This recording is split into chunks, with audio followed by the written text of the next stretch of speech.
Thanks so much, Steve. Welcome everyone to the webinar today on strategies for sustaining dementia grant projects and lessons learned over time. In this webinar series, the Administration for Community Living, the National Alzheimer's and Dementia Resource Center, has partnered with the American Society on Aging. We're pleased to have all of you in attendance today.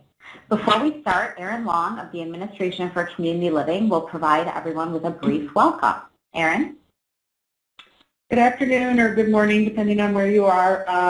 My name is Erin Long. I'm the team lead for ACL's Alzheimer's program. I want to thank you for taking time out of your busy schedules to join us and learn about the successes of ACL's funded programs and how we are able to fund programs and set them up to be sustainable beyond federal dollars. So thank you, Katie and Alex, for joining us, and I'll give it back to you, Sari, for the presentation. Thanks so much, Erin. Just to introduce our speakers to all of you today, Katie Scott will speak first. She's Senior Director of Dementia and Caregiver Support Services at BakerRipley, managing a dementia-specific adult day center, caregiver support services, dementia-specific case management, and regional and state initiatives to improve dementia care in Texas. We also have Alex Morris, who will speak second. Alex is one of the lead trainers for the Savvy Caregiver Training Program at the Alzheimer's Association's Northern California and Northern Nevada chapter, which has been offering Savvy Caregiver for the past 12 years. I'll turn it over to our presenters to get started. Katie? Thank you so much, Sari. I'm very excited to be here. I'm going to be talking a little bit about a program that we started back in 2014 called Dementia-Specific Case Management. It got its start through an Administration on Community Living funded project. And we started this by looking at the needs of Greater Houston. We knew that we had a large population of individuals with dementia in Houston, but a significant portion, about 10,000, live alone. And we know that when compared to other individuals that have caregivers and are living with dementia, that they have increased risks across the board. They have increased hospital stays and increased outpatient costs. So this is a problem not only for quality of life and for the individual, but also for our system and our healthcare system. We're looking in general at kind of the risks of individuals living alone. So we know this population as at high risk for self-neglect and often is unable to manage daily activities such as hygiene needs, taking care of making their meals. We also see increased risks around safety, everything from medication mismanagement to basic safety concerns inside the home, the physical environment such as hoarding and wandering. Another thing that we see with this population that adds to the list of concerns and needs for support is their inability to respond to emergencies. Some of these individuals don't know how to exit their home if there was a fire or don't know who to call if there was a major emergency to happen. We also see high risks and high areas of concern around financial exploitation and social isolation and loneliness. And so at BakerRipley, we said we really want to address this, but we can't simply do by providing services. We need to address this at a systems level and then at the individual level.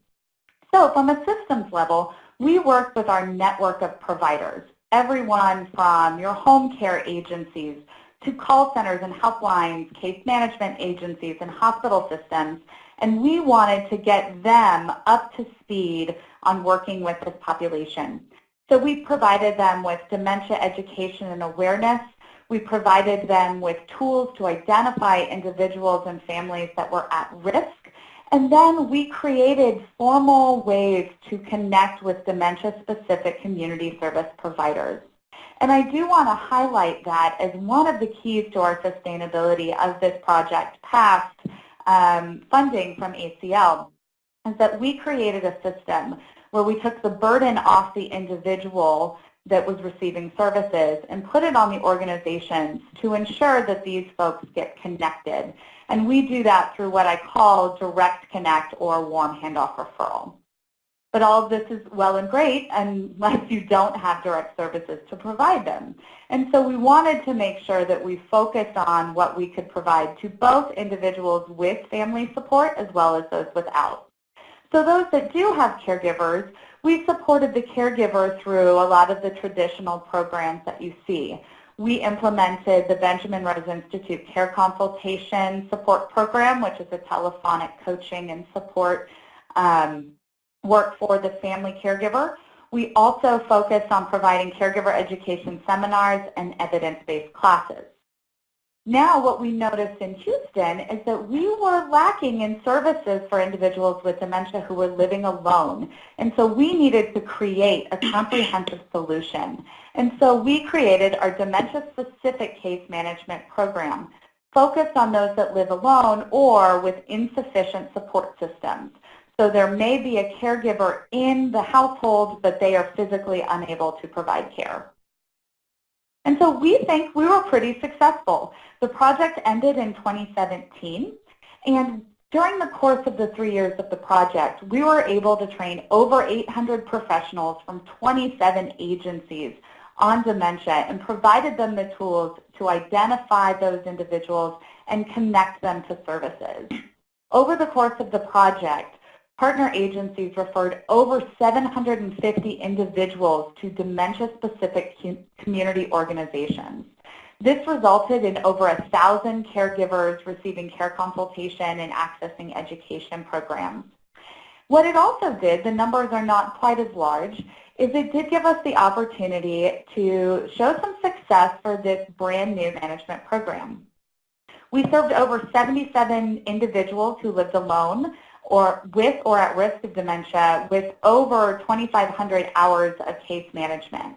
And we were successful in addressing more than 75% of each client's needs. And we've been able to sustain this program past project funding, and I'll talk about that a little bit later. But I wanted to describe to you what is dementia-specific case management and what makes it different.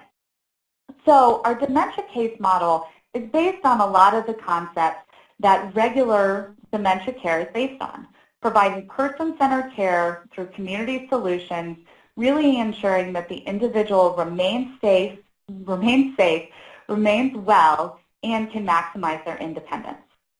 So a primary component of our dementia-specific case management intervention is navigating the complex network and intake of aging and health services. This care coordination not only involves communication and collaboration with other agencies, it also requires client advocacy from our professionals who understand the challenges of living with dementia, but also understand the complex network of services available. A common practice for service coordination includes handoff of cases from one agency to another instead of this collaborative intervention between them. And a lot of times that presents challenges in serving individuals with dementia because they may not be able to communicate what services have already been established, or they may struggle with developing a relationship with a new service provider. So what our dementia-specific case manager does is they serve this population through different changes in other service providers. So they really try to make sure they're there when any new service provider comes in and stays with them through the course of the service. And all of this is really focused on providing active disease management. As the Alzheimer's Association points out, active management of Alzheimer's disease can have a positive impact on the quality of life of the individual. And it includes a couple of key elements. The first is the appropriate use of treatment options and effective management of coexisting conditions. It's not just about managing dementia, it's about managing dementia and everything else that's going on in the person's health. It also involves the coordination of care among physicians and other healthcare providers, as well as service providers and lay caregivers. And it's also focused on ensuring that the individual is educated about the disease, make appropriate plans for its future. Now, our dementia case management program combines this care coordination, active management, and advocacy in a very flexible framework so we can better address the needs of individuals with dementia. So we start with a multimodal assessment to evaluate cognition and executive function, as well as basic health and safety through holistic assessment process, and you can see some of our assessments here on the screen. In conjunction with the individual, a team of social workers and community health workers and case aides develops a care plan to respond to the needs identified within the assessment. To ensure the developed plans are initiated and services are accessed, the team provides constant ongoing monitoring and advocacy. And a lot of that has to deal with assistance accessing the healthcare and community-based services that are needed. Now, each individual served through our dementia-specific case management program has a unique set of needs. Some only have 1 or 2, others may have as many as 20 needs that require intervention. However, the most commonly presented needs are related to personal safety, physical health, medication management, and planning for the future. So combining these needs and what we know about active management, our dementia-specific case management program focuses on 4 primary areas. 1, ensuring the individual receives an accurate diagnosis, allowing access to appropriate treatments. 2, making sure that they have medication management plans in place so that they are adhering to the regimens dictated by their healthcare providers. Identifying a support system and engaging them in providing additional care, and then developing future plans when remaining independent may not be possible.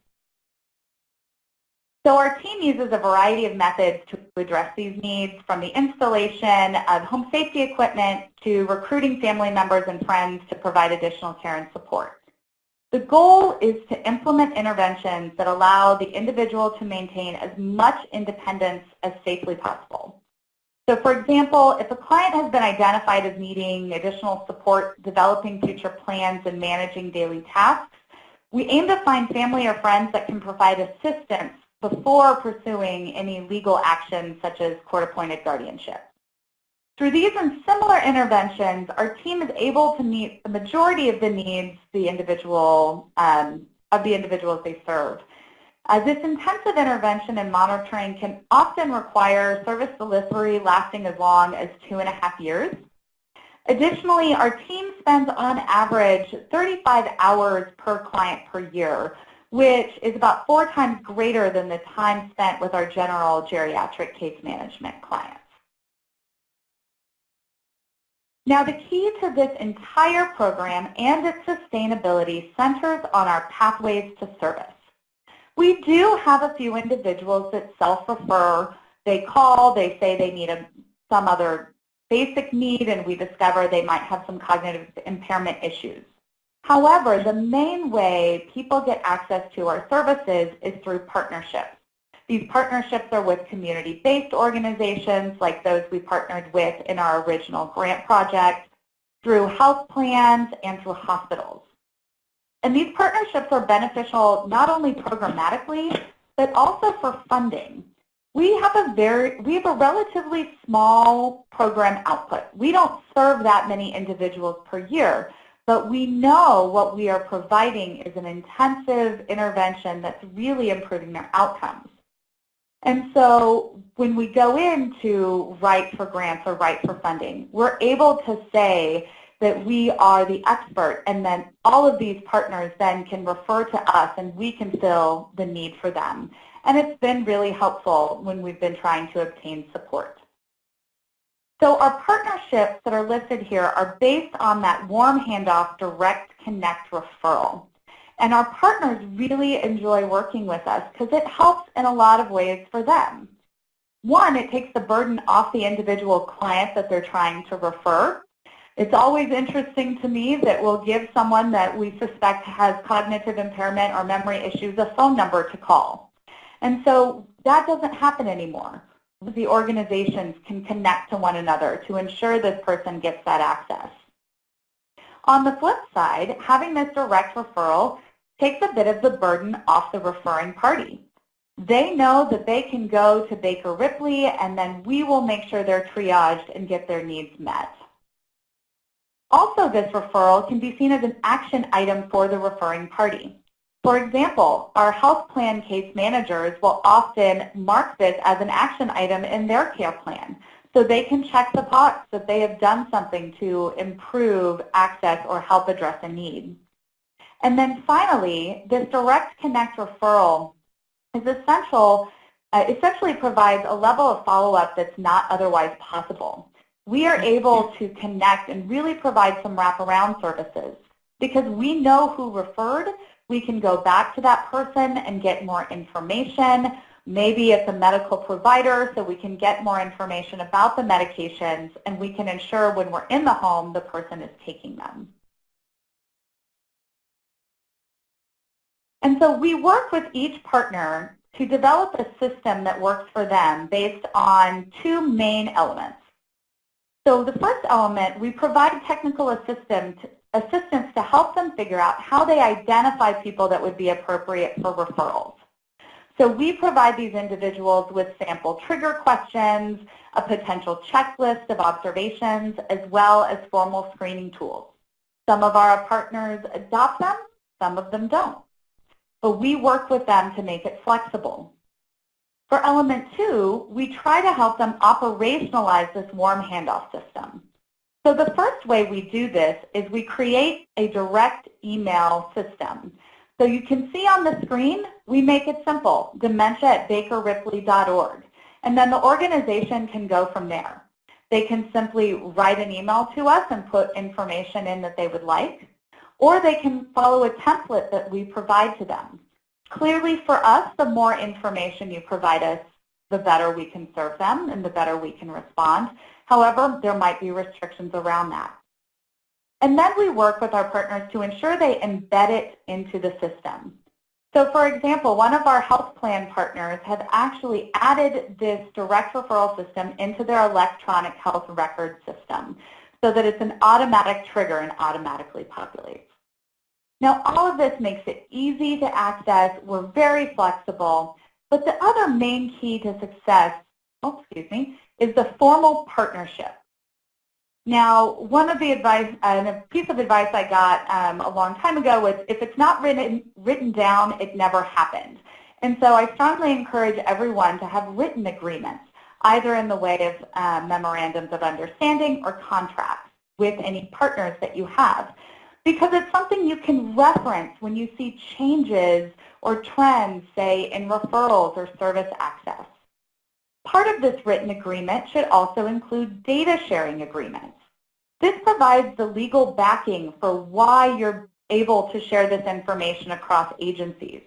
It also outlines ways that you can stay compliant with your privacy practices. The systems that we put into place are HIPAA compliant, and we have this listed out in our data sharing agreement. You also want to establish ownership from both parties, so people know what they are expected to do and what they are hoping to gain from the relationship. We also really recommend putting required follow-up on both sides of the equation. For example, with some of our groups, we actually share referral reports once a month. So we can say, these are the referrals we received, this is what happened, maybe we need to tweak the criteria for referral. And then I strongly encourage end dates. An end date of a contract allows you to take a moment to look at your agreement. Is this something we need to adapt in the future? Are we seeing the landscape change for this type of work? And so it gives you that opportunity to have further conversations. Now, right now, our program is funded through government grants, the United Way, and foundations. But we know that this may not last. So what we're really trying to do is position ourselves for the next step, which our ideal next step is paid contracts through healthcare providers. But we know we have to grow in a couple of areas to make that happen. So we are currently working on a project with a local accountable care organization called the Houston Methodist Coordinated Care to enhance our service and position us for the future. The first thing that we're doing is we're partnering with this organization to get other referrers involved. So the ACO service coordinators are referring, but we're also looking to see if we can get the physician networks involved as well. We're also piloting program enhancements for our case management program such as automatic trigger-based follow-up questions, utilizing more community health workers, improving our medical review access, to improve efficiencies and reduce the cost of the intervention so it's more appealing. And then finally, the piece that I am most excited about is collecting and sharing data on the individuals enrolled to really get a better sense of the cost savings that we could potentially have on the healthcare system and the health outcomes for these individuals. For example, we are right now tracking claims data on emergency room visits and hospitalizations for individuals referred to our program. So those are the main keys that we have for our sustainability is partnership and flexibility and growth. So now I'm going to pass it off to Alex Morris.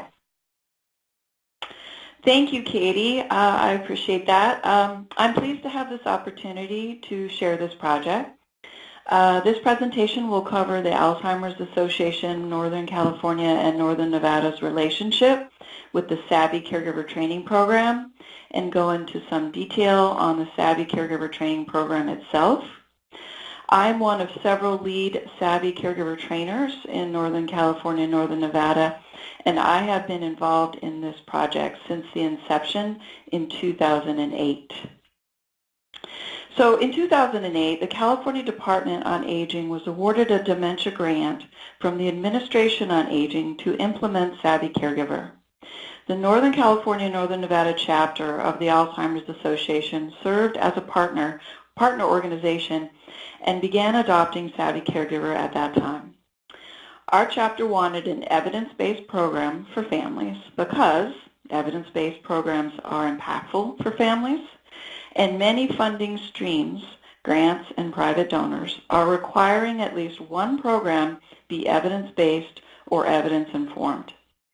Our chapter had offered other evidence-based interventions in the past and wanted an intervention with similar outcomes and impact, but less time-consuming for the participants. So Savvy Caregiver Training was developed by Ken Hepburn, Marcia Lewis, Jane Tornatori, Carrie Wexler-Sherman, and Judy Dolliff at the University of Minnesota in 2003. It was supported by grants from UCare Minnesota Foundation and the Alzheimer's Association. The training was originally field tested with 140 family caregivers in rural Minnesota, Denver, and Anchorage, Alaska, with positive responses from participants, and this was in 2003. Hepburn and colleagues in 2005 conducted a randomized trial with 215 dyads, caregivers, and care receivers. The program contributed to strengthening caregivers' ability to better understand and undertake their caregiving role. It reduced feelings of distress and improved caregiving attitude at the 6-month mark. And then in 2007, Hepburn and team conducted a randomized control study to assess the ability to translate the original program developed and tested at the University of Minnesota to other community-based sites. A total of 52 caregivers completed both questionnaires. Participant scores on measures of mastery and distress were significantly better than control participant scores at follow-up.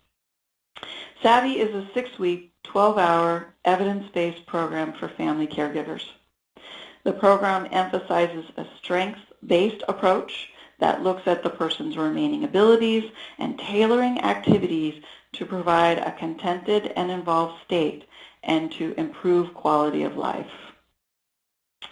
In regards to sustainability, we have found 3 factors that make a grant project possible. First, the project's alignment with the organization's strategic plan.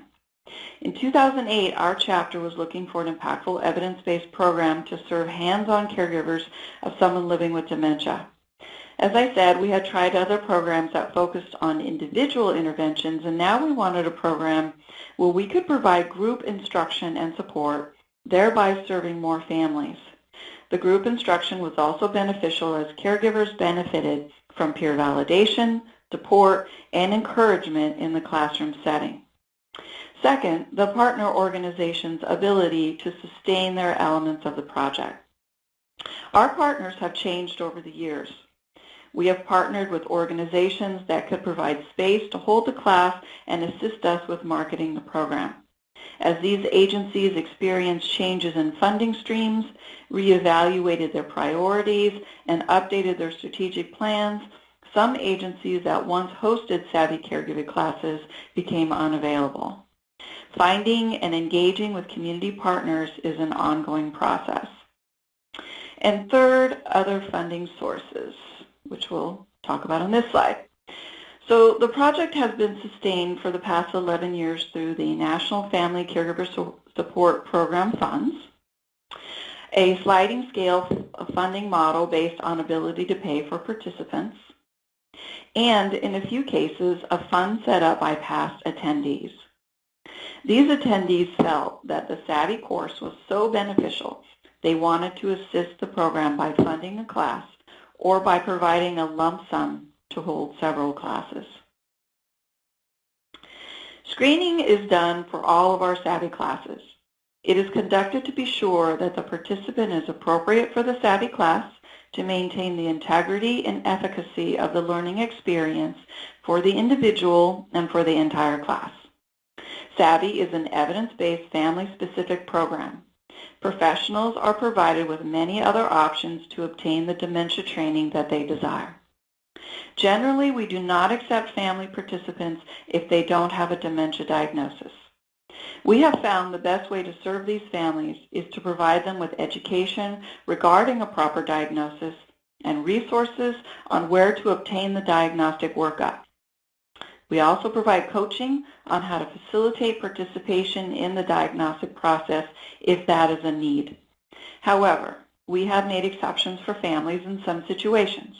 For example, those families who, despite their best efforts, have been unsuccessful in obtaining a diagnostic workup. In those cases, if the symptoms present as typical and they are progressive with no other obvious cause for those symptoms, we will enroll those families. We ask participants to commit to the 6 weeks. However, we do make exceptions for those who, due to appointments or travel, will miss only one class. Savvy is curriculum dense, and missing more than one class really creates a challenge for the individual and for the class as a whole. If their obligations will require them to miss more than one class, we connect them to other classes and services to meet their needs until we hold another Savvy class. We offer Savvy Caregiver twice a year in each county in the San Francisco Bay Area. We encourage family units to attend. Family units such as the well spouse, an adult child, or sibling groups report high satisfaction. Frequent comments relate to family being exposed to the same material and concepts together, and the opportunity to apply those concepts and support and coach each other as extremely useful. Participants are expected to interact with their family member living with dementia at least weekly during the 6-week session. Participants will learn and practice techniques of communicating, setting up a situation, or changing the environment to work better for the person living with dementia. The expectation is that they go home and practice what is taught and then report back to the group the following week on how it went. We attempt to include family members with similar experiences caring for individuals who are at the same stage of dementia, with similar needs, and with similar diagnosis, for example, Alzheimer's or Lewy body or vascular dementia, during the class in these small group exercises so they can learn from each other. Regarding Savvy attendance, we have found that the size of the group matters. The best is 8 to 10 participants with no more than 15. Plan on some attrition, as life interferes with attendance in a 6-week program. Participants or their care recipients become ill or hospitalized, respite services fall through the cracks, among other challenges to attend. We disclose the location of the training after the participants have been pre-screened and registered to avoid walk-ins the day of the class. And participants are advised during the pre-screening that it's a 6-week class and to plan on attending all 6 classes. In consideration of the other attendees, if they miss 2 or more classes, they are no longer eligible to continue with the Savvy workshop. However, we offer to support them in other ways. We inform participants in pre-screening and the first day of class that Savvy Caregiver Program is based on a structured 6-week curriculum. Participants in the program requires adherence to the topics in the curriculum. We provide lists of local support groups and our 24/7 helpline 800 number so families have an opportunity before and during Savvy to discuss their concerns or issues or ask questions that may not be specifically covered in the Savvy curriculum. And as time permits, the trainers do make themselves available both often before and after class also to have these discussions. Some participants wish that the group could continue after the 6 weeks, so we encourage exchange of contact information. And since we are an Alzheimer's Association chapter, participants can remain connected to us through, after Savvy through our support groups, educational workshops, care consultations, and other opportunities. So I'd like to take a moment to provide some of the Savvy Caregiver Training content by describing these 3 mantras, which are explained in the first class and will come up during discussions and exercises throughout the 6-week course. So mantras to share with participants in the beginning of Savvy are, you're it, you're responsible, you're in control. Taking charge, giving directions, making decisions for another person as the illness progressively impedes the person's ability to do these things for him or herself are all actions that make us uncomfortable. To be successful in the role, a caregiver gradually has to take control of the situation and the person while still affirming the persistent personhood of the individual.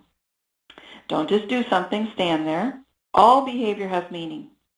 Every part of the content backbone of the Savvy Caregiver Program relating to the impact of Alzheimer's and other progressive dementing diseases on a person's thinking, feeling, behavior, and ability to do daily tasks and activities has a core message. Watch carefully and methodically before giving a name to a behavior or trying to do something about it. So what? Or curb your expectations. Alzheimer's and similar progressive dementias, as well as more static dementias, affect everything. To avoid frustration, their own and the frustration they will transmit to and therefore provoke in their persons, caregivers have to let go of expectations based on what the person used to be able to do.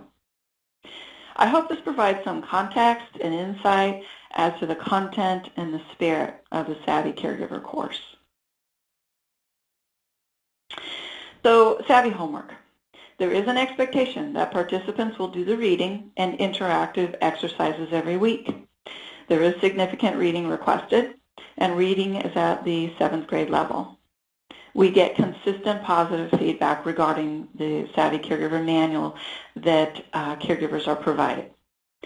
Exercises focus on caregiver stress, behavior modification, self-care techniques, and family involvement are part of the exercises that are expected as part of the homework.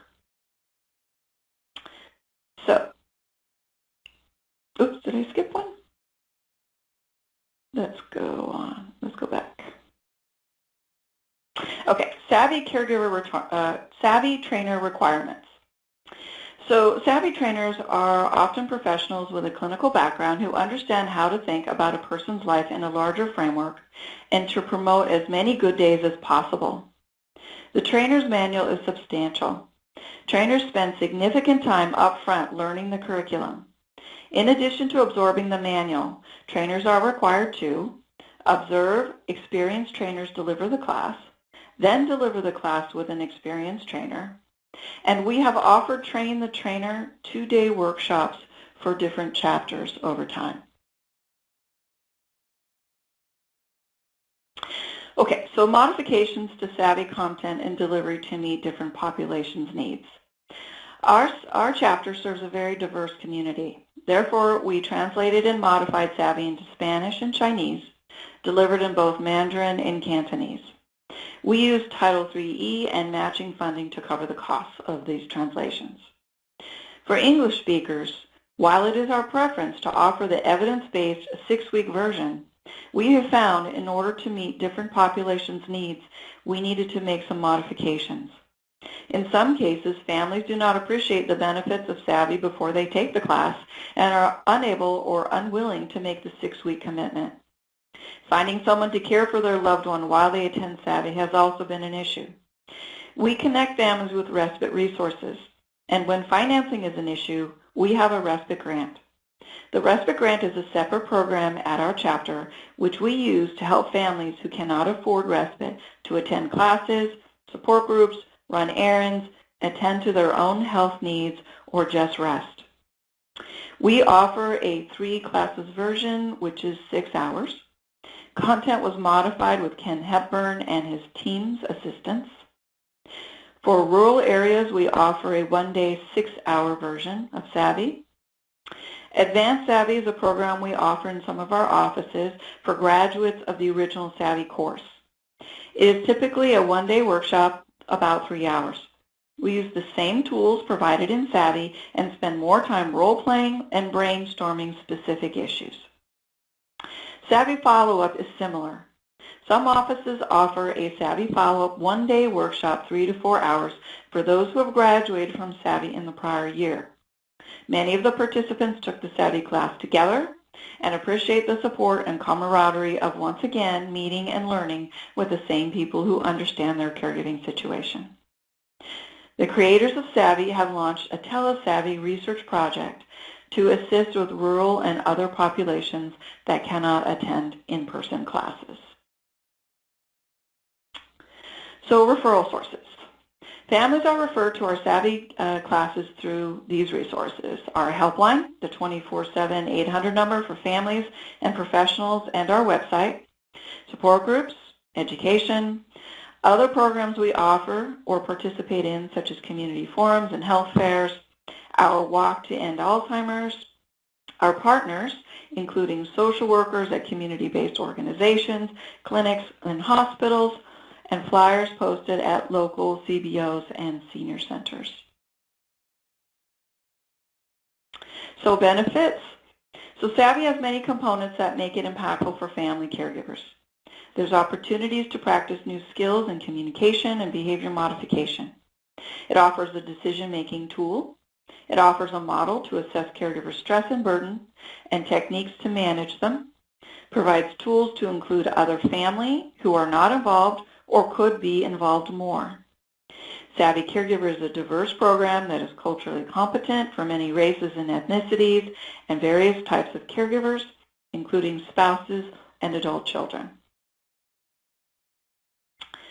Additionally, the Savvy Caregiver Program, through research, has been found to improve caregivers' beliefs about caregiving, reactions to the behavioral symptoms of their care recipient, and their feelings of stress and burden.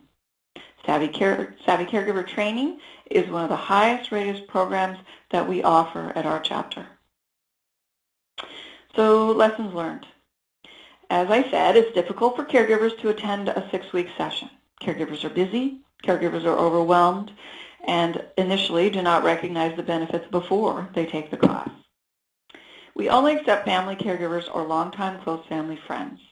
Sometimes it's difficult for family to understand that their care aid can be better served through our other training programs and drop in common core programs such as our Understanding Alzheimer's. If consistent funding is unavailable, it is difficult to maintain Savvy Caregiver, as Savvy requires significant time and resources. Caregivers learn that they want to talk about their specific issues, so referrals to support groups are provided. Challenge is offering in different areas of a large county or region and offering it at different times of the day due to traffic considerations, certainly in the San Francisco Bay Area. Community partners' ability to provide the teaching space and assist with marketing the class plays a large role in the success of the class.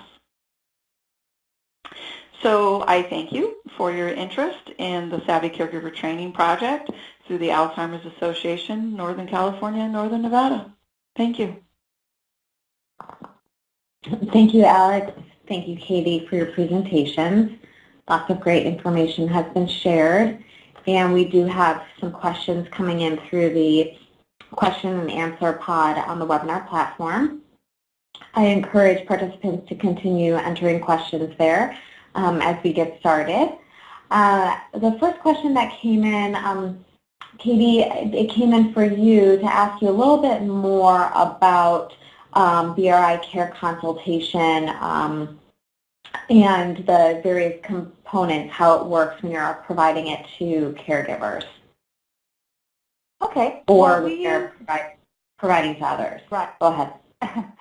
So we provide Benjamin Rose Institute care consultation model to family caregivers, but it can be used for other populations as well. It can be used for the older adult who's caring for themselves.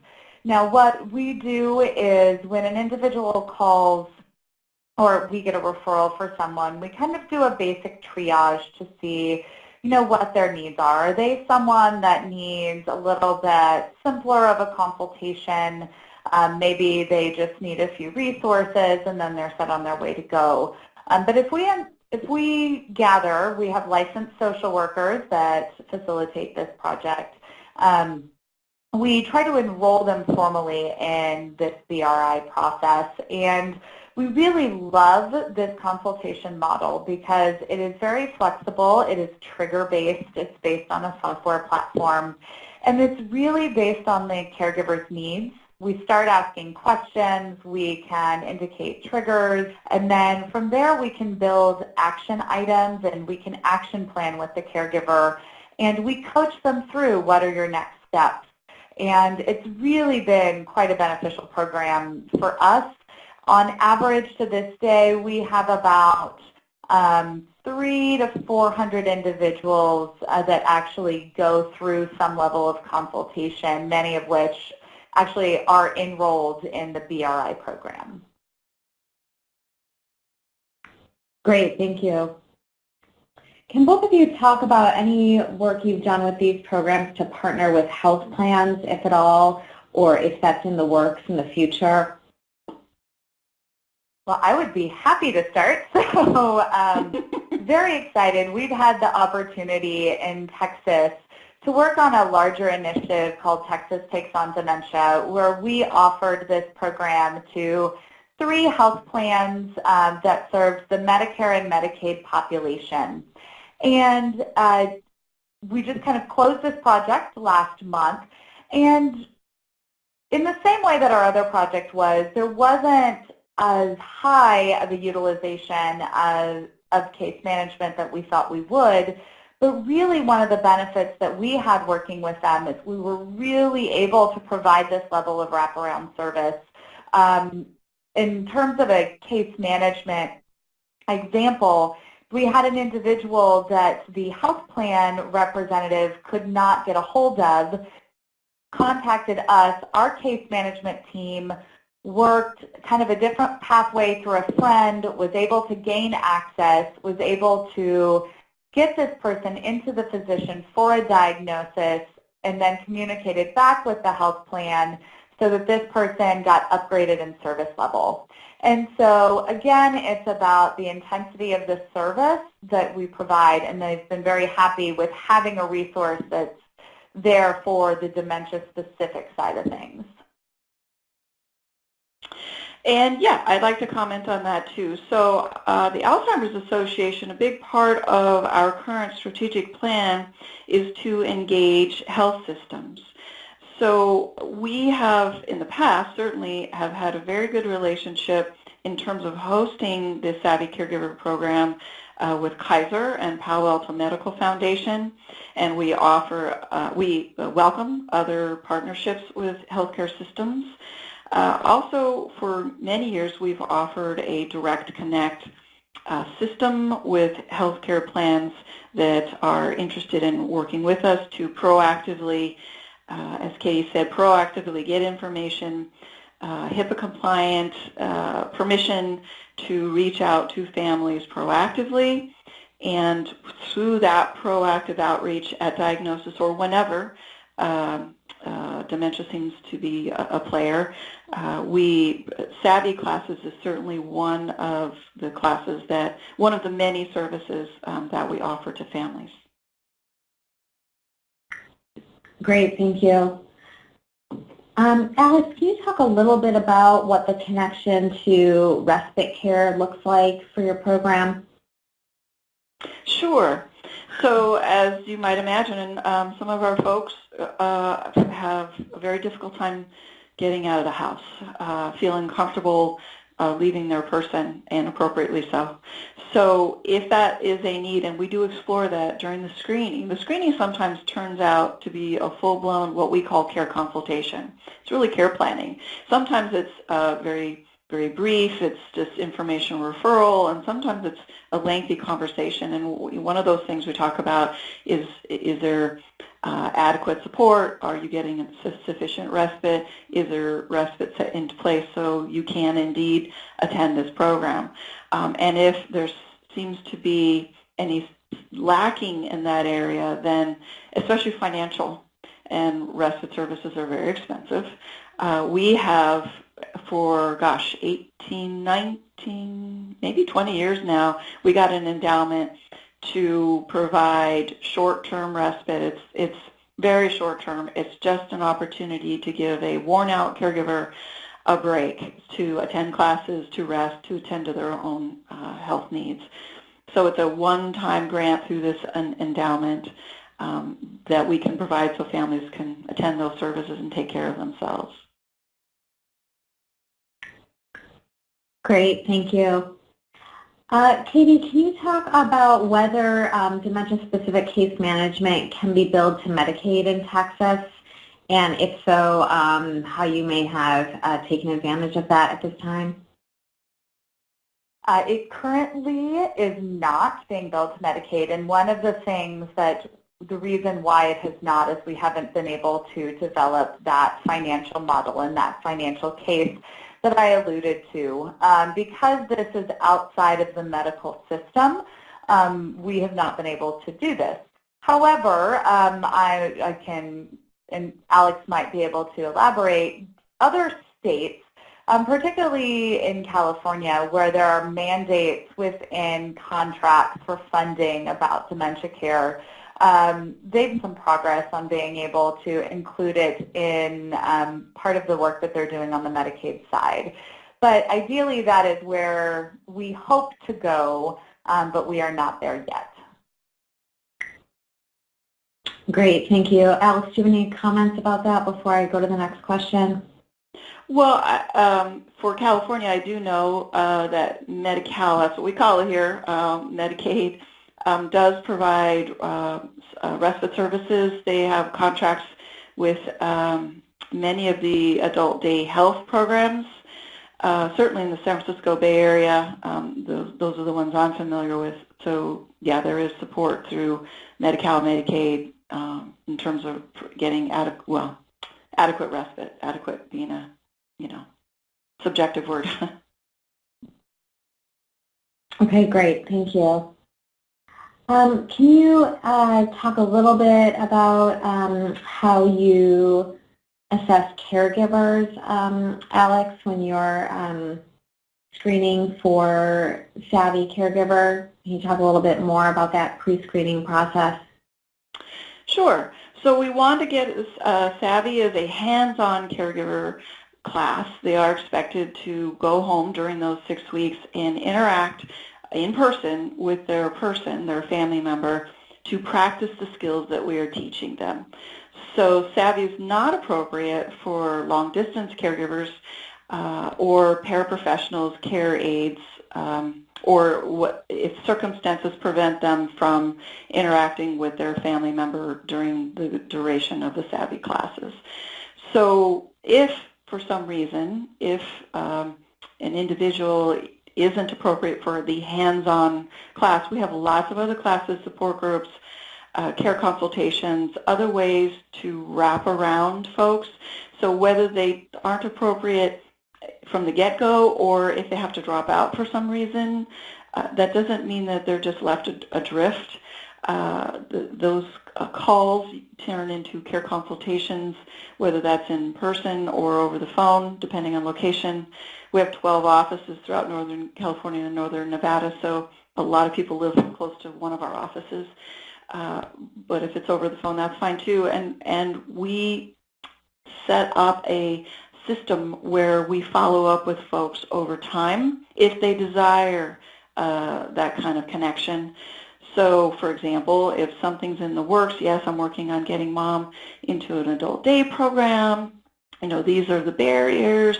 We'll talk to them about that, and then maybe in a month we'll follow up if we haven't heard from them and ask, how's it going? How did it work out with those techniques? Are there any other issues? So we really handhold. We feel like we're very involved with folks throughout the duration of the disease, whatever that looks like, education, care consult, support groups. Some of our fundraising events, people feel very involved, volunteering. There's lots of ways that people can remain supported and connected to us. Great, thank you. Alex, one more question about Savvy in particular. Can you talk a little bit about how the Train the Trainer works for Savvy that you mentioned? Sure. I myself have done that a couple of times, once for Southern California and another out of state. So it's basically they fly me down for 2 days and we go over the 12 hours of curriculum together. With breaks in between to answer questions about flow, or if there's challenges around certain issues regarding the participants.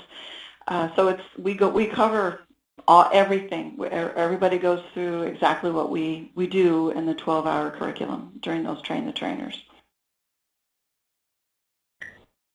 Great, thank you. So can both of you talk about some of the ways that I know Alex, you talked about this directly, that you can support participants that no longer may be able to continue with your program. Can you both talk a little bit about the other programs that you may have available to folks, either, once you're working with them in the dementia-specific case management, Katie, you realize they need various supports, what else BakerRipley can offer or where you can refer them, and then Alex, if you can also respond in that as to the other supports that are offered. Mm-hmm. Absolutely. So BakerRipley provides a variety of support systems. So in particular to the individuals that are in our dementia-specific case management program, we will, once we've set up kind of their support systems, we will often connect to other services. So we do have a dementia-specific adult day center as part of our programming. It was the first in Houston and is actually the only one that remains in Houston that takes individuals even into the later stages of dementia. And so oftentimes our case manager may connect this individual to that program and get them enrolled for those socializations, the socialization and safety aspect. Another service that often is related to our dementia case management program is once we identify, maybe it was a long-distance family caregiver, or maybe it was a neighbor, and someone who says essentially, I can take on some of these caregiving responsibilities, we connect that person to our caregiver support programs. So the mainstay of that program is our care consultation program, which I described earlier, but we also offer evidence-based classes, including stress busting for caregivers and powerful tools for caregivers. We partner with the Alzheimer's Association here in Houston to connect them to an Alzheimer's related support group along with other educational seminars and programs. And a couple of unique things we have here is we actually now have an online support group / meetup group, which allows this level of support both socially as well as with resources. So meetups may be at coffee shops. We've started a book club associated with it. to provide that camaraderie as well. So we have those services in particular for this population. We also offer a host of senior services, everything from health promotion programs, so in-home physical activity programs, classes that people can participate in, senior centers, and programs called Better Me, Better Aging, where people learn to prepare for next steps in life. So once they're in our system, we really do try, just as Alex mentioned that they do at the Alzheimer's Association, make sure that we're filling all of the gaps as they go through. Great, thank you. Alex, do you want to respond, and then we'll wrap up our webinar? Sure. Well, essentially, we do exactly what Katie was saying, partner with community resources, especially those that provide adult day programs and other education services that we may not offer. I didn't mention this before, so I will now. Through our website, we have online support groups, message boards, blogs, ways, different caregiver tools, ways that folks can remain connected to us online if that is their preference. We also, because it's staff who lead the Savvy Caregiver classes, and we provide our emails, often our direct lines, so families have the opportunity, if there is a more urgent or a more immediate need, they can call our 800 number, which is good 24/7. But we often, as trainers and staff members, we tell them, you know, you have access to us now. So if there's a situation that perhaps can wait a day or two, that you just want to run by us, then by all means, pop me an email. I know about your situation. Send me an email, leave me a voicemail, and I'll be happy to get back to you. So because, again, we have the luxury of our staff leading these classes, our participants tend to feel very connected. Great. Thank you so much. Well, it looks like we have run out of time for our webinar today. I want to thank both our presenters, Katie Scott and Alex Morris, for their fabulous presentations and such a wealth of information that they shared with all of us. And I will turn it back to Steve Moore for just some closing comments. Thank you, everyone.